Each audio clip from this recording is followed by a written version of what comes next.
The news day continues here on One News Now. I'm Sean Yao.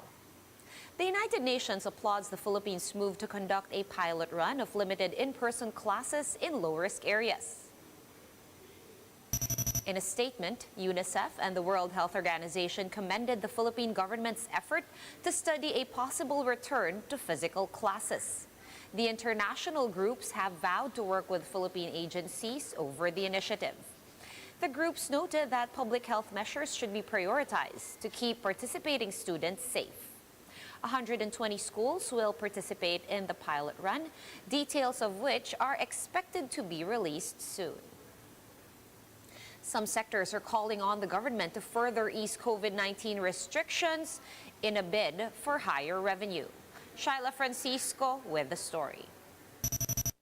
The Philippine Airlines wants to cut the 10-day quarantine period for vaccinated inbound passengers. They're proposing the testing be done 72 hours before departure and on the third day after arrival. If the tests come out negative, passengers can leave on the fifth day and continue quarantine at home. PAL notes that inbound travel accounts for less than 1% of positive tests in its one-stop shop. The airline says a shorter quarantine period would promote increased foot traffic and higher savings for passengers.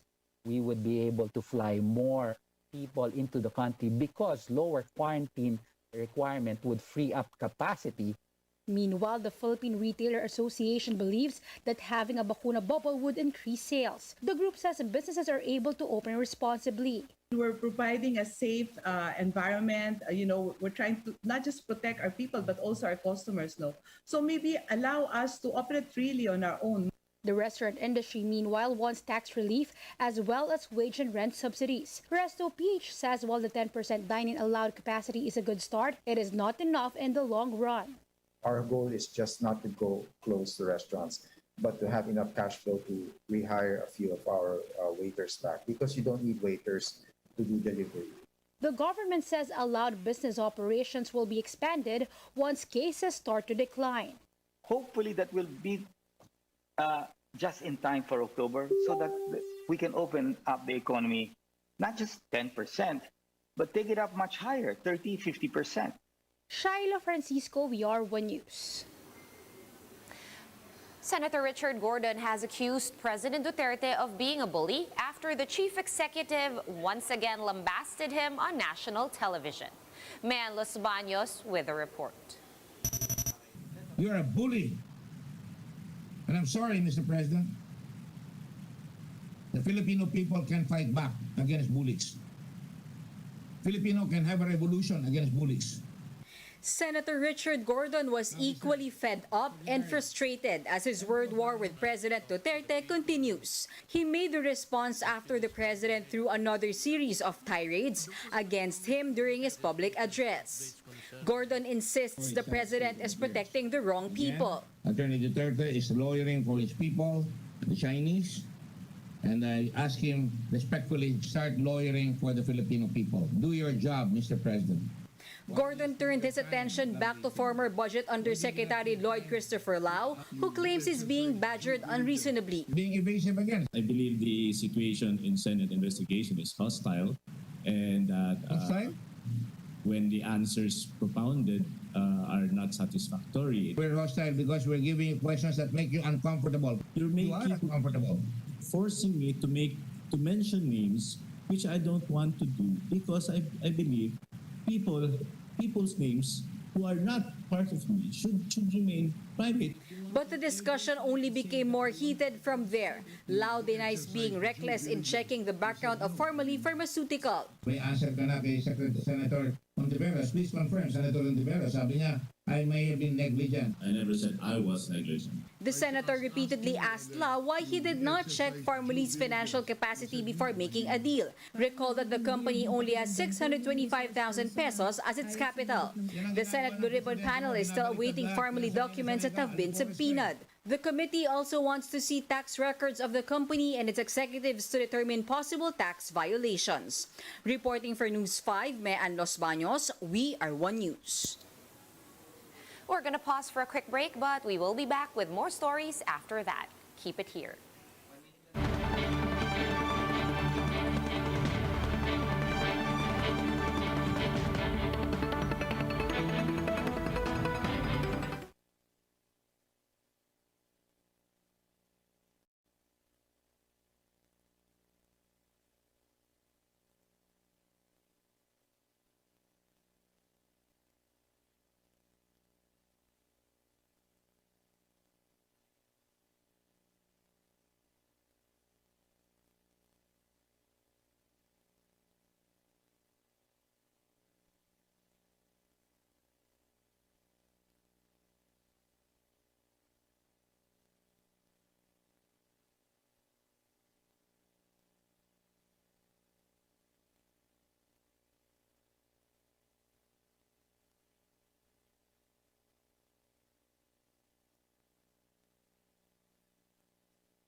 watching One News Now. I'm Sean Yao.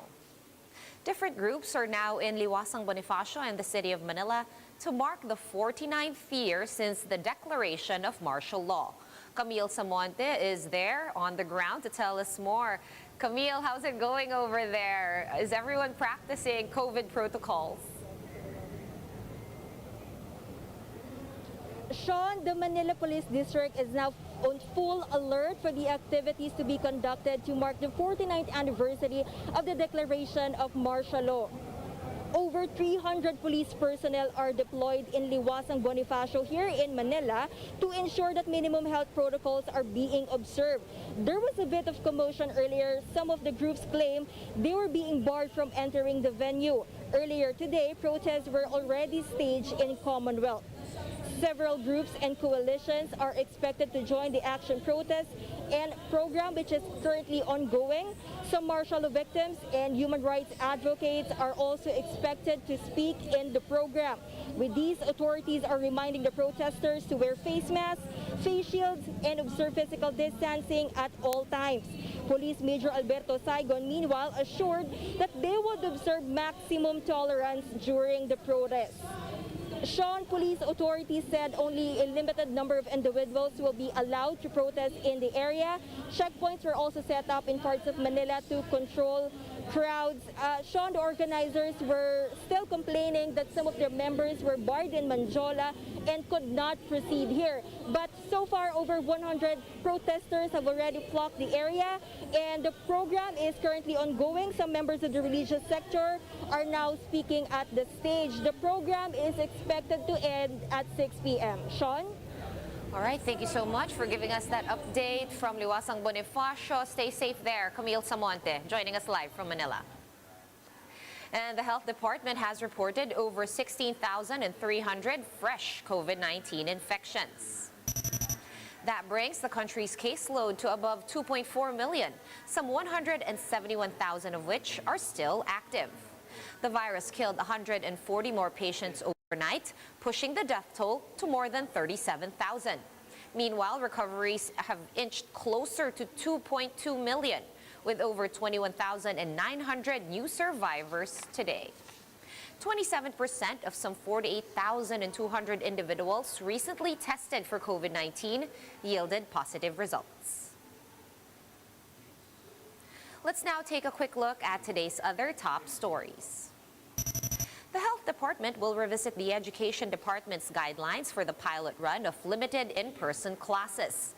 Health spokesperson Rosette Vergeres said the proposed guidelines were submitted for approval back in June when the more infectious Delta variant was not a concern for the country. PNP Chief Guillermo Eleazar has ordered an in-depth probe into the death of artist Bree Johnson in San Juan, La Union this weekend. Johnson's companion, Julia Nongpin, was charged for cocaine possession, but was later released pending investigation. International pop sensation BTS performed their latest hit, Permission to Dance, at the United Nations General Assembly. Aside from the performance, the boys spoke about hope in this pandemic and the importance of vaccination. For more updates, visit News 5, The Philippine Star, and Business World online. Visit our website, onenews.ph, for more in-depth analysis. You can also catch One News on the Signal Play app. Register for a free account at www.signalplay.com and stream One News live anytime, anywhere. Masks on, wash hands, and stay safe, Philippines. I'm Sean Yao. We are One News.